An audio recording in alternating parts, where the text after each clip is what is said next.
Bonjour à tous, c'est Betty Can. J'espère que vous allez bien. On est le 18 janvier, il est encore l'heure, encore temps de vous souhaiter mes meilleurs vœux, ça me tenait à cœur. J'ai été très prise en début d'année sur plein de choses un peu remuantes, hein. Mais voilà, ça me tenait à cœur de vous souhaiter une bonne année. Ces vœux sont toujours le moment de faire un bilan de l'année, d'émettre des intentions pour l'année qui vient et, et vous le méritez bien parce que toute la communauté qui me suit sur les réseaux sociaux a été très présente tout au long de l'année.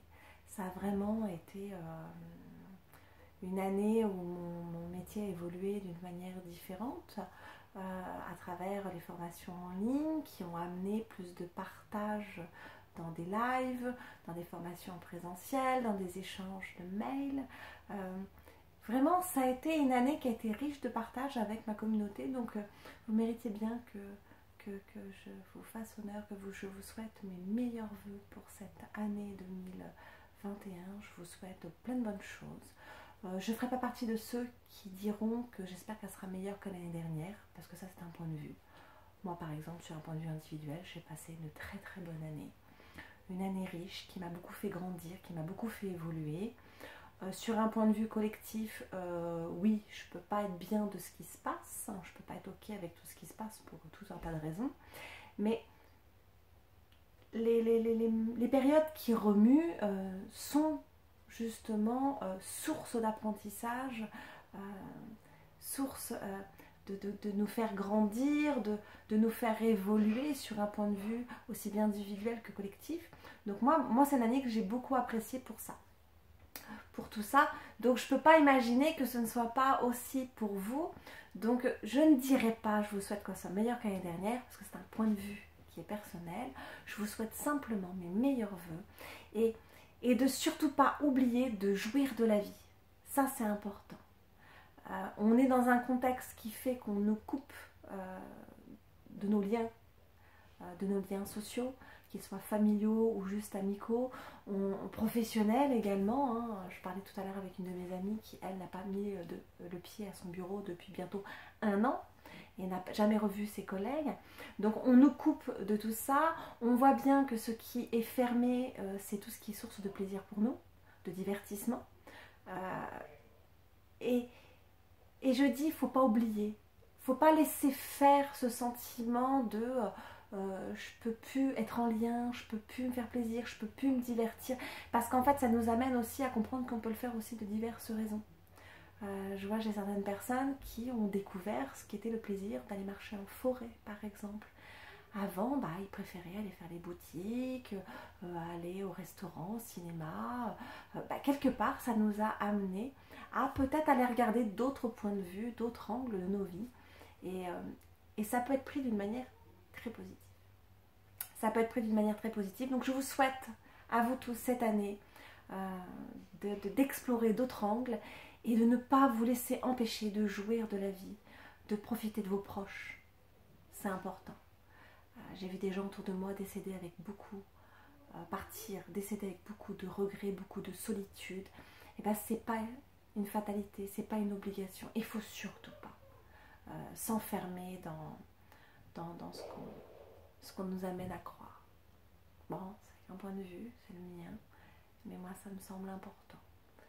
Ça me semble important. Mes amis me manquent, et je les appelle encore plus. Mes amis me manquent, et la qualité de nos relations est encore plus forte. On n'a pas le choix. Quand il se passe des événements pour lesquels on n'a aucune maîtrise, on n'a aucun pouvoir, on n'a pas le choix. Soit on pleure des gens de coin, on se plaint, on voit tout le côté négatif, soit on essaye de prendre autrement.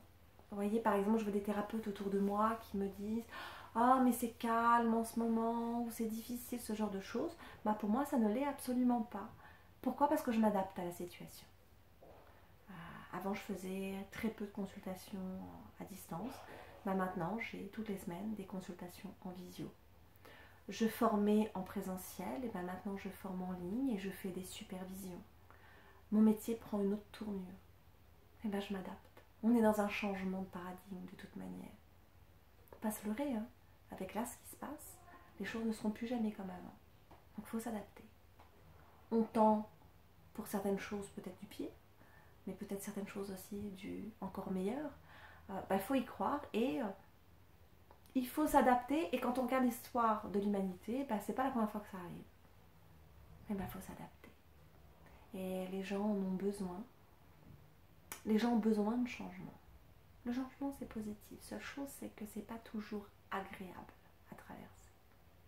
Donc je vous souhaite à tous de traverser d'une manière très constructive tous ces changements, tous les changements dont l'humanité est amenée à traverser.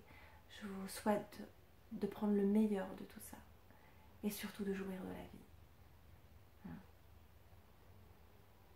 J'en profite également pour remercier toutes les personnes qui m'ont fait confiance à travers mes formations en ligne. Toutes ces personnes qui m'ont encouragée. J'ai reçu des messages toute l'année très, très agréables, des encouragements, des confidences, des demandes de consultation aussi qui ont été très riches avec des gens qui étaient très très loin. Je remercie tous ceux qui se déplacent de très loin pour venir me voir, ils se reconnaîtront. Autrefois, je faisais des formations en présentiel, je faisais une journée comme ça de temps en temps avec des gens du coin. Maintenant, c'est un week-end et j'en fais plusieurs de l'année avec des gens qui viennent d'un peu partout. Donc c'est merci, c'est d'une grande richesse humaine que de rencontrer des gens de divers horizons. Donc mon objectif, aussi bien dans les consultations que dans les formations, qu'elles soient en présentiel ou en ligne, ça a toujours été de partager. Et je suis contente parce que le bilan sur ces 6 derniers mois où j'ai appris à faire mon métier un peu différemment, le bilan est qu'on peut le faire d'une bonne manière, qui a été assez juste. Je suis très contente de la tournure que ça a pris et la qualité des graines qui ont été plantées, de ce que je récolte. Donc un grand merci parce que c'est vous qui me faites confiance, qui me faites grandir.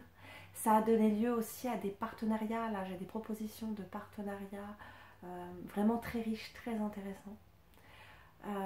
J'ai pas l'intention de m'arrêter, Du coup, j'ai pas l'intention de m'arrêter. Il y aura d'autres formations qui vont être mises en place, des formations en ligne. Je voudrais faire des petites formations, des un petit peu plus grandes pour répondre un petit peu à toutes les demandes. Et je fais la promesse à ma communauté YouTube qui, je l'ai bien remarqué, est très sensible à la lithothérapie. Ça fait un moment que je ne fais pas de vidéo sur la lithothérapie et que je sais que ça vous plaît beaucoup. Je vais lancer une formation en lithothérapie. Donc je suis vraiment en train de l'étudier pour être le plus généreuse possible, vous apporter un maximum d'outils. Ça donnera lieu à des vidéos gratuites aussi sur YouTube, bien évidemment. Mais je vous promets qu'on va revenir sur ce sujet qui est très riche, très intéressant. Et vous voyez, ça m'amène à explorer encore plus des sujets que j'abordais, des sujets que j'appréciais. Par exemple, je suis en train de me passionner d'encens. On peut faire des choses encore plus extraordinaires que je l'avais perçu jusqu'ici. Donc un grand merci. Un grand merci à tout le monde. Un grand merci pour vos encouragements. Un grand merci pour me faire grandir, vraiment beaucoup de gratitude. Un merci pour vos messages, même si j'y réponds pas toujours parce que c'est du boulot. Je les lis, je les vois et ils me touchent beaucoup. Ils me touchent beaucoup. Donc voilà, un petit message pour démarrer une nouvelle année. Une nouvelle année, de nouvelles perspectives. Et puis moi, ce que j'aime, c'est de me dire que cette année, chaque début d'année, c'est le début d'une grande aventure. Que va me réserver cette nouvelle année? Forcément, ce sera source d'apprentissage et de me faire grandir. Et ben, accueillons ce qui va se passer et adaptons-nous, tout en nous respectant, en respectant nos besoins. On est libre, ne l'oubliez jamais. On n'est pas libre de certains événements qui arrivent, qui vont être importants, où on n'a pas de maîtrise dessus. Mais on est libre de la manière dont on l'accueille. On est libre de la manière dont on la reçoit et qu'on l'appréhende. Ne l'oubliez pas. Parce que cette année 2021, c'est une année en 5. Et le maître mot du chiffre 5, c'est la liberté. Le mouvement et la liberté. À bientôt. Merci encore.